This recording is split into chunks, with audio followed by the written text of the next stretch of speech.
بسم اللہ الرحمن الرحیم۔ شروع اللہ کے نام سے جو بڑا مہربان و نہایت رحم کرنے والا ہے۔ جب بھی رات کو بستر پر سوئے تو اللہ تعالیٰ کی یہ لاڈلی تسبیحات لازمی پڑھے۔ صبح اٹھتے ہی دل کی ہر خواہش پوری ہوگی۔ اللہ تعالیٰ نے فرمایا۔ محترم ناظرین بہن بھائیو، السلام علیکم ورحمۃ اللہ وبرکاتہ۔ آج کا وظیفہ خصوصاً رزق میں برکت کے لیے، مال و دولت کے لیے، ہر حاجت پانے کے لیے، ہر دعا قبول ہونے کے لیے فور پر وظیفہ ہے۔ خصوصاً رات کو سوتے وقت یہ تسبیحات لازمی پڑھا کرو۔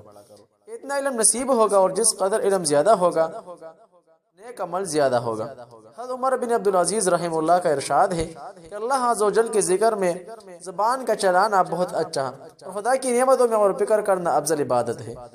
مغیث اسود رحمہ اللہ پر مجلس میں بیٹھے ہوئے فرماتے تھے کہ لوگوں، قبرستان ہر روز جایا کرو تاکہ تمہیں انجام کا خیال پیدا ہو۔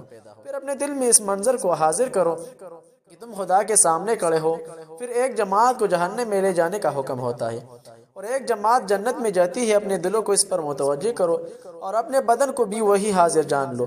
جہنم کو اپنے سامنے دیکھو، اس کے ہاتھوڑوں کو، اس کی آگ کے قیدخانوں کو اپنے سامنے لاؤ۔ اتنا فرماتے ہیں داڑے مار مار کر رونے لگتے یہاں تک کہ بے ہوش ہو جاتے۔ اللہ تعالیٰ فرماتا ہے کہ میں اپنے بندے کی گمان کے نزدیک ہوں، یعنی میرا بندہ جیسا میرے ساتھ لگاؤ کرے گا میں ان کے ساتھ ویسا ہی معاملہ کروں گا۔ جب وہ مجھے یاد کرتا ہے تو میں اس کے ساتھ ساتھ ہوتا ہوں۔ اگر اس نے مجھے اپنے دل میں یاد کیا تو میں بھی اس کو اپنے دل میں یاد رکھتا ہوں، اور اگر اس نے مجھے کسی جماعت میں یاد کیا تو میں اس کو ایسی جماعت میں یاد رکھتا ہوں جو ان سے بہتر ہے۔ مطلب یہ ہے کہ اگر میرا بندہ میرے ساتھ مغفرت اور بخشش کی امید رکھتا ہے تو اس کے خیال کے مطابق معاملہ کروں گا اور اسے بخشش دوں گا۔ اس لیے اللہ تعالیٰ کے ساتھ ہمیشہ حسن ظن رکھنا چاہیے، اور یہ حسن ظن حسن عمل کی وجہ سے ہے۔ خدا کی رحمتوں کی امید ہو اور اس کے عذابوں سے ڈرتے رہنا چاہیے۔ نہ اس کی رحمتوں سے مایوس ہو، نہ عذابوں سے نڈر ہو۔ ایمان کے لیے خوف اور جا دونوں ضروری ہے۔ محترم ناظرین، جاتے ہیں ان تسبیحات کی طرف۔ محترم ناظرین، تسبیحات نوٹ فرما لیں جو رات کو سوتے وقت پڑھنا حضور صلی اللہ علیہ وسلم کا فرمان ہے۔ امیر بننا چاہتے ہو تو یہ تسبیحات جو ویڈیو میں آنے والا ہے لازمی پڑھا کرو۔ اللہ تعالیٰ کا فرمان ہے کہ صرف ذکر الہی سے دلوں میں اطمینان پیدا ہوتا ہے، کیونکہ ذکر الہی کرنے والے دراصل زندہ ہے، اور جو خدا کو نہیں یاد کرتے وہ مردے ہیں۔ اس لیے رسول اللہ صلی اللہ علیہ وسلم نے فرمایا، مثل الذی یذکر ربہ والذی لا یذکر مثل الحی الذی والمیت۔ جو شخص اپنے رب کو یاد کرتا ہے اس کی مثال زندہ کسی ہے، اور جو شخص اپنے رب کو یاد نہیں کرتا اس کی مثال مردے کسی ہے۔ آپ صلی اللہ علیہ وسلم نے اس شخص کو زندہ فرمایا تو اللہ تعالیٰ کی یاد میں مشغول رہتا ہے۔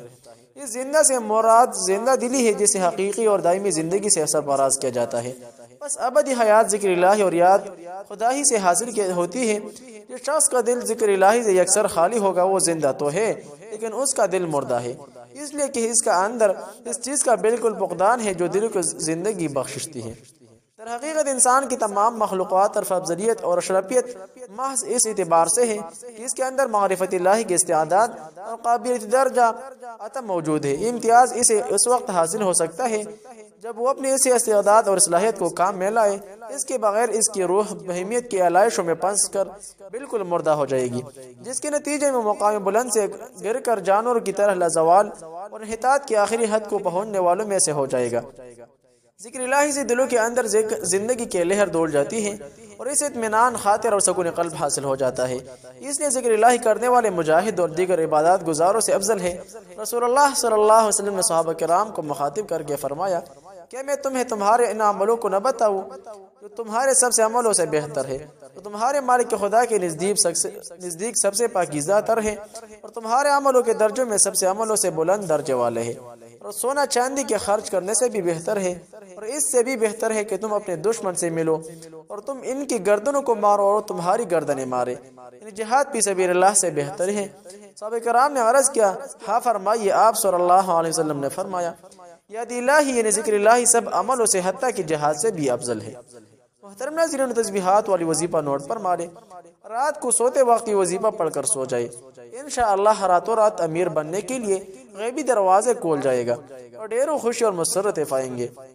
حضور صلی اللہ علیہ وسلم نے فرمایا کہ رات کو بستر پر لیٹنے سے پہلے سورۃ البقرہ کی سردار آیات پڑھتے رہو، الکرسی۔ اس کے بعد سورۃ الاخلاص کا کثرت کرتے رہو۔ اگر زندگی میں سکون و اطمینان چاہتے ہو، مالدار ہونا چاہتے ہو، تو رات کو سوتے وقت قرآن مجید کی ایک سورت کا تسبیح جس کا نام سورۃ الواقعہ ہے لازمی پڑھا کرو۔ انشاءاللہ اس تسبیح ایک سورت رزق میں برکت نصیب ہوگی اور دولت کے لیے غیب سے انتظام ہو جائے گا۔ اسی طرح کے اسلامک وظائف کے لیے چینل ضرور سبسکرائب کیجئے، ویڈیو لائک اور شیئر کریں تاکہ دوسروں کو بھی پیدا ہو سکے۔ محترم ناظرین، صرف اور صرف سورۃ الاخلاص اور سورۃ الواقعہ کا ورد کیجئے۔ السلام علیکم ورحمۃ اللہ تعالی وبرکاتہ۔